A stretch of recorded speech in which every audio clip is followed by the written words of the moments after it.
Hi, I'm Christina Bergling, the author of the novel Followers. I'm going to read you an excerpt from Followers. In this scene, Sydney is encountering some of her online followers in real life. The haze of the alcohol hugged Sydney's consciousness. She straddled the line between her fading intoxication and threatening hangover as she had to put thought into her movements. Her heart thumped in her chest long before she reached the gravel trail along the creek. It started pounding the second she considered lingering on the sheets.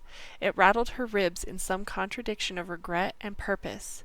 She told herself she was hurrying home to not worry Wes, yet something in the terrible rhythm of her pulse chanted that she did it to run from herself.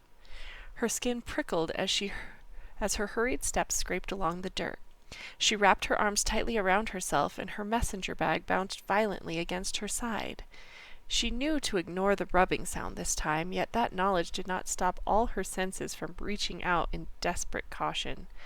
Calm down, she told herself. You were fine last night. You'll be fine tonight. You can already see the condo. Just breathe, crazy. The parking lot of her condo expanded as she drew closer. Gradually, she loosened her grip on her own hoodie. She breathed slower and slower. Then the deep splash rippled up from the creek beside her. Sydney seized. Despite her vigilance, her fear strangled her. Her steps ground to a stuttering halt as her eyes scraped through the darkness.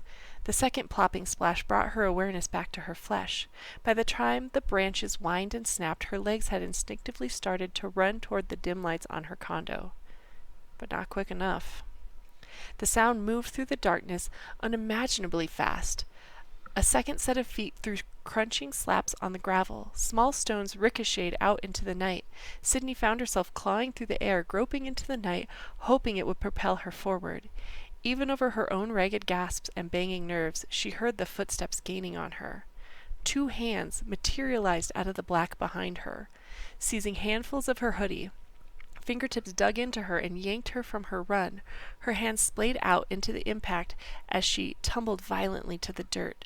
She felt the gravel bite and scrape into her palms, felt the horrible burn as friction rubbed through layers of flesh to blood. As she collided with the ground, a body fell on top of her. She felt the weight on her, the same way she had just felt Adam on top of her. She kicked against the pressure and dug her nails into the dirt, trying to scramble out from under it. Hands groped on her again, grabbing at her arms, hips, legs as she squirmed, her muscles and lungs burning painfully. She gulped at the air but found it infected. The pungent aroma of disinfectant burned at her nostrils, practically manifesting artificial lemons on her tongue. The acidic bitterness made her choke. Tears welled in her eyes from panic and the burn. She felt nothing. She only kept bringing her eyes back to the condo, her safety. Her attacker climbed her body, gripping and wriggling up her, working to pin her down. Sydney kicked her legs, thrashed wildly. Her mind was blank, primal, disconnected from her frantic flesh, detached from the attack. Distantly, she felt rocks digging into her hip as her attacker pressed down harder on top of her. Somewhere, beneath the flurry, her hand found its way into her bag. Her fingertips groped through the contents until they wrapped around the handle of the empty vodka bottle. She permitted her attacker's hands to roll her to her back. She swung her arm around with the movement to crack the bottle against them. The heavy thunk of the collision echoed in the night. The sounds of their struggle faded into the muffled groans from the body on top of her. Her attacker's hands released to cradle where the blow had landed. Without thought, Sydney capitalized. She heaved the bottle back up and slammed it into the form again. Her attacker appeared faceless and vague in the dark, shrouded by the licking edge of the shadows. The dark shape of something human grabbed at her, yet no matter how Sydney squinted at the darkness, no details came into focus. The movements, the sounds were familiar.